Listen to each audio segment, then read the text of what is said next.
मित्रों, नमस्कार।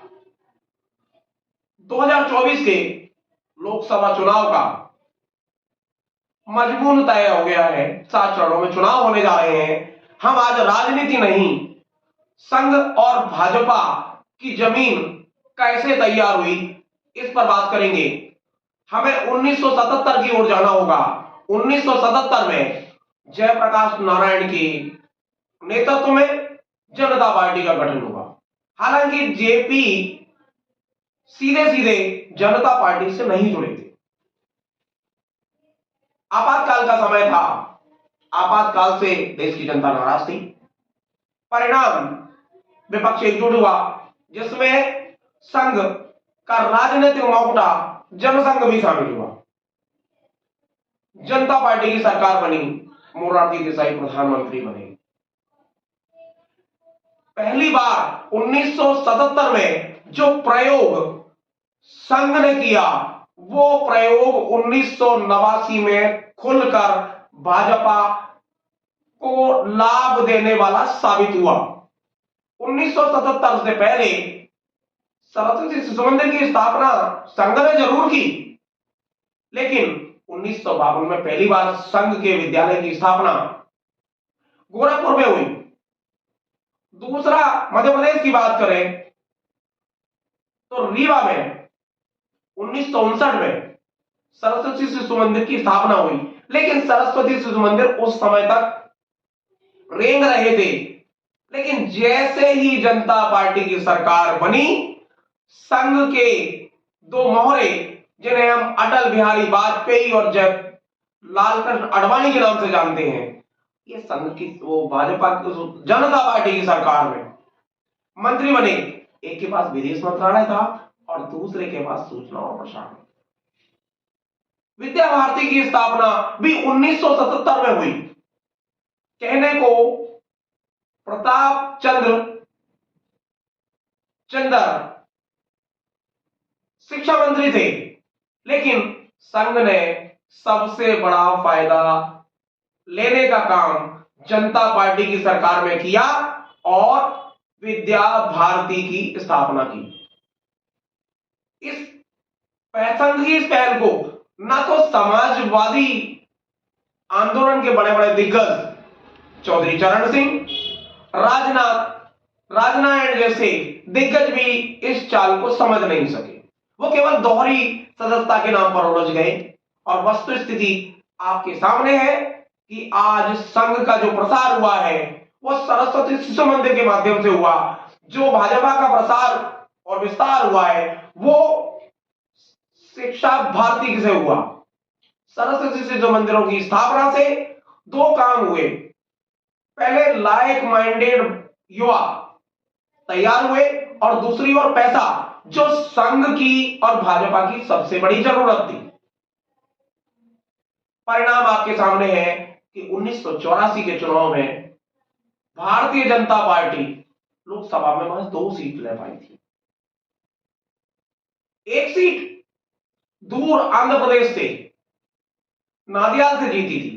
तब टीडीपी से समझौता था। और आपको बता दें कि हिंदुस्तान के प्रधानमंत्री रहे नरसिम्हा राव को पराजित कर वो सीट भाजपा ने जीती थी।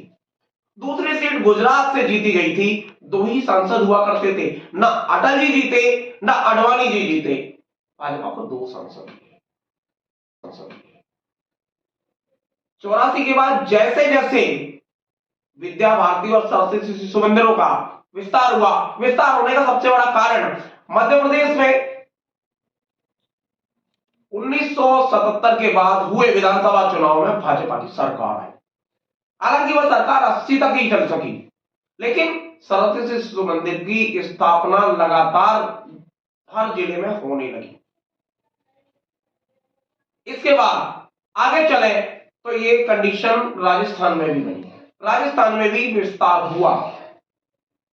इसी तर्ज पर जब 1995 में गुजरात में सत्ता का स्वाद चखने मिला, तो केशुभाई पटेल के नेतृत्व में जब भाजपा की सरकार बनी पहली बार 1995 में, तब से आज तक भाजपा, संघ और शिक्षा भारती ने पीछे मुड़कर नहीं देखा।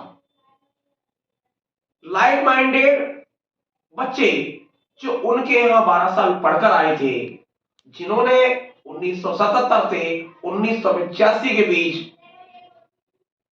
प्रवेश लिया स्कूलों में, वो 89 में कोई 12 साल का था, तो कोई 15 साल का था, तो कोई 10 साल का था।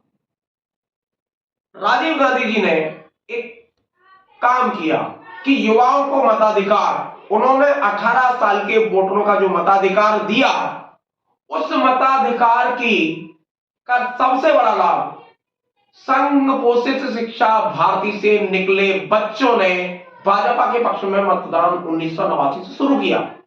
1989 में भी अगर जनता दल के रहनुमा विश्वनाथ प्रताप सिंह भाजपा से हाथ नहीं मिलाते तो भाजपा कभी 55 सीट नहीं लाती।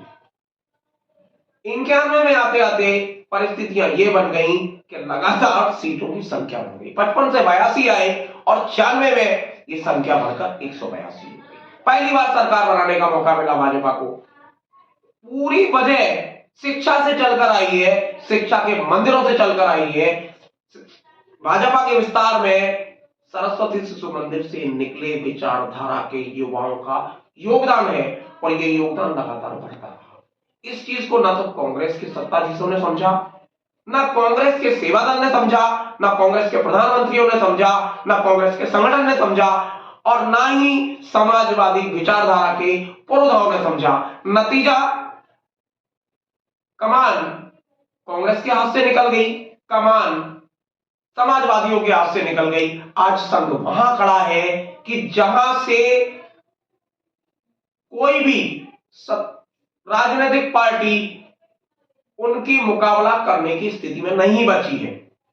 चुनाव सामने है, संघ स्कूलों से निकले बच्चे आज पीसीएस है, आईएएस है, आईपीएस है। विचारधारा कहां से आई? विचारधारा सरस्वती शिशु मंदिरों से जन्मी और वो विचारधारा आज देश में काबिज है। ये संघ की सबसे बड़ी सफलता है, ये भाजपा की सबसे बड़ी सफलता है। इसकी काट ना आंदोलन से जन्मी कांग्रेस के पास है और ना उत्तर प्रदेश और बिहार में सिमटे समाजवादियों के पास है। समाजवादी आंदोलन से निकले छंदन समाजवादियों के रक्त से भाजपा लगातार पोषित हो रही है और अब तो कांग्रेस विचारधारा से निकले दल बदलुओं के रक्त से भाजपा पोषित कर इतना बड़ा आकार ले चुकी है कि जहां जनता ही तय कर सकती है कि सत्ता से उन्हें बेदखल करना है। नहीं तो स्थितियां ये बन चुकी हैं देश में, शिक्षा के मंदिरों से निकलने के बाद युवाओं ने वो स्थिति निर्मित कर दी है कि कांग्रेस और समाजवादी ये भूल जाए कि हम सत्ता में वापसी कर लेंगे। मित्रों, बहुत बहुत धन्यवाद।